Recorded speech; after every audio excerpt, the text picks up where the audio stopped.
मैला हो गया। सांसारिक आईना में जब तक धूल या मिट्टी लगी हुई रहती है तो क्या चेहरा दिखाई पड़ेगा? आईना में धूल या मिट्टी लगी हुई रहेगी तो चेहरा दिखाई पड़ेगा। और जब उसको साफ कर दे रहे हैं तो प्रतिबिंब दिखाई पड़ेगा, छाया दिखाई पड़ेगी, चेहरा दिखाई पड़ेगा ना। तेरा साई तुझ में, आपका साई, आपका परमात्मा, आपका ईश्वर, आपका गॉड आपके अंदर है, लेकिन अब गुण रूपी कचरा से हृदय रूपी आईना को आपने मटमैला कर दिया। आपने हृदय रूपी आईना को दूषित कर दिया।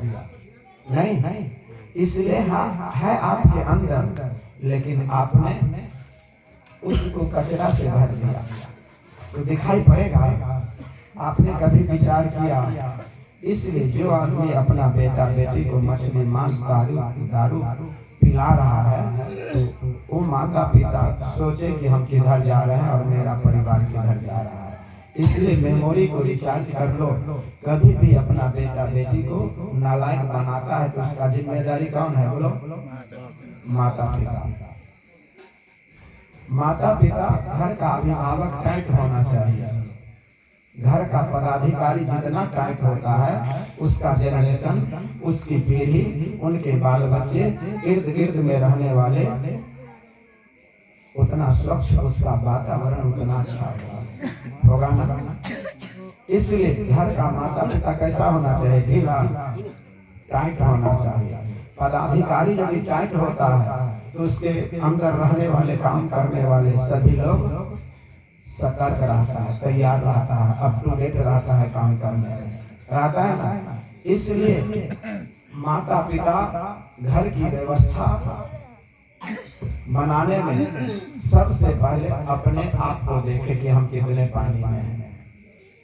जिस घर में माता पिता का आहार गलत है उसका व्यवहार गलत होगा, उसका रहन सहन गलत होगा ना। इसलिए विचार कीजिए कि यदि हम घर का खंभा है तो इतने मजबूत से रहे, इतने मजबूत से रहे, कितनी भी आंधी आवे, कितनी भी तूफान आवे, वह घर कभी गिर सकता है। इसलिए घर के माता पिता क्या है? घर का खंभा नहीं, और खंभा ही यदि कमजोर होगा तो वह घर कभी भी गिर सकता है और उसके बाल बच्चे नालायक हो सकता है। धन कमाना कोई बहुत बड़ी संपत्ति नहीं है। आपका कैरेक्टर, आपका आचरण, आपका व्यवहार, आपका रहन सहन यदि अच्छा है तो परमात्मा आपके पीछे पीछे ऐसे ही लगे रहेंगे जिस तरह से आपके पीछे आपकी छाया कभी आपसे अलग होता? बोलो, आपका प्रतिबिंब आपसे कभी अलग होता? तो जिस तरह से आपकी छाया आपसे कभी भी अलग नहीं होती, आपका प्रतिबिंब आपसे कभी भी अलग नहीं होता है, परमात्मा आपसे कभी भी अलग नहीं है। जिस रोज परमात्मा आपसे अलग हो जाएंगे तो क्या हो जाएगा? राम नाम, सब लोग बोलो, राम नाम सत्य, सबका यही। दुनिया वालों को सुनाते रहते हैं, कौन सुनता है? इस संसार से जब लोग चला जाता है तो उसकी अच्छी तैयारी की जाती है और कांधे पर लेकर के कहाँ चलता है? बोलो, श्मशान में। एक आदमी आगे बोलता है राम नाम सत्य है, तो सब लोग क्या कहता है? सबका यही गर्त है। मुर्दा को सुनाता है, किसको सुनाता है?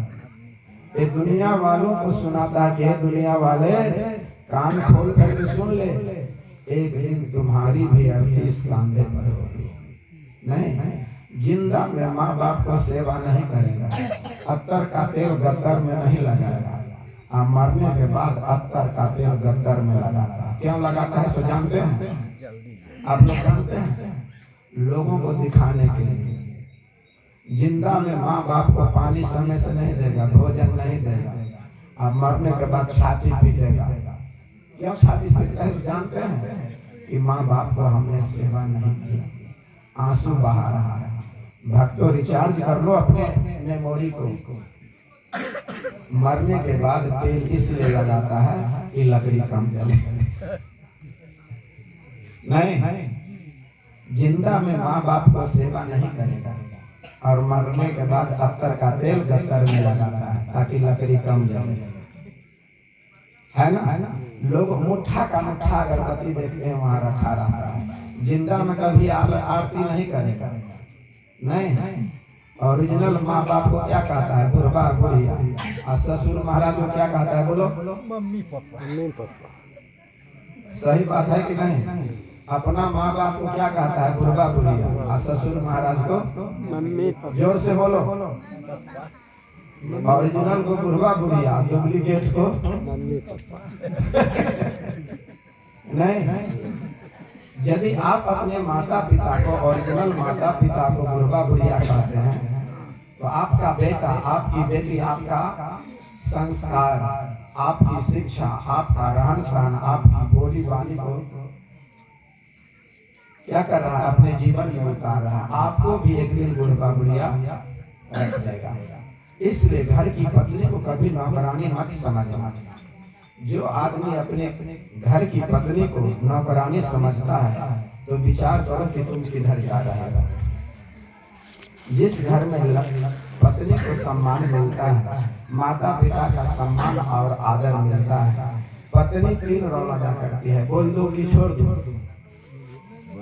पत्नी आपकी जिंदगी भर आपकी पत्नी नहीं होती। रिचार्ज कर लो ब्रेन को। पत्नी 3 रोल अदा करती है। सेहत के अनुसार, पूरे परिवार के सेहत के अनुसार स्वादिष्ट और सुंदर भोजन बना करके, ठाव लगा करके, पीढ़ी आसन लगा करके, थाली आगे में रख करके, ज्येष्ठ या बैसाख का महीना हो, हवा दे दी, थोड़ा सा पंखा घेर दे और सेहत के अनुसार भोजन करा दे, तो समझ लो उस दिन वह पत्नी का रोल नहीं अदा करती है, वह माँ का रोल अदा करती है। बोलो भक्त भगवान की जय। किसका रोल अदा करती है? माँ का।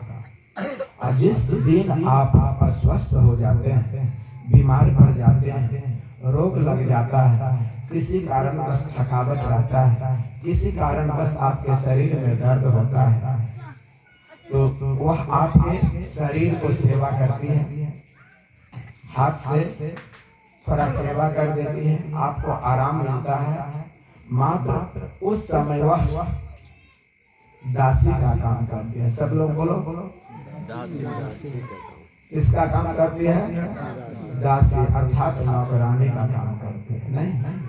और माँ या बहनें शादीशुदा हो और ऋतु काल हो, ऋतु काल में अपने वंश को बरकरार रखने के लिए यदि वह संतान उत्पन्न करना चाहता है तो ऋतु काल के बाद शुद्ध जब होने के बाद शारीरिक संबंध बनाती है। सिर्फ उतने ही काल वह पत्नी का रोल अदा करती है। बात समझ में आई? बात समझ में आई ना? इसलिए आपकी पत्नी कितना रोल अदा करती है? बोलो जोर से बोलो, फिर से बोलो।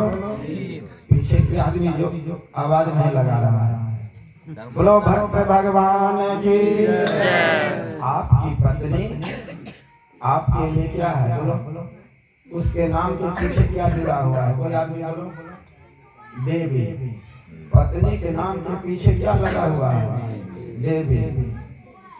तो जब आपकी शादी हुई तो देवी आपकी आरती उतारी, आरती उतारी ना, और आपका चरण छुए ना, आप उसका आशीर्वाद दिए, बेईमानी वहीं से शुरू है।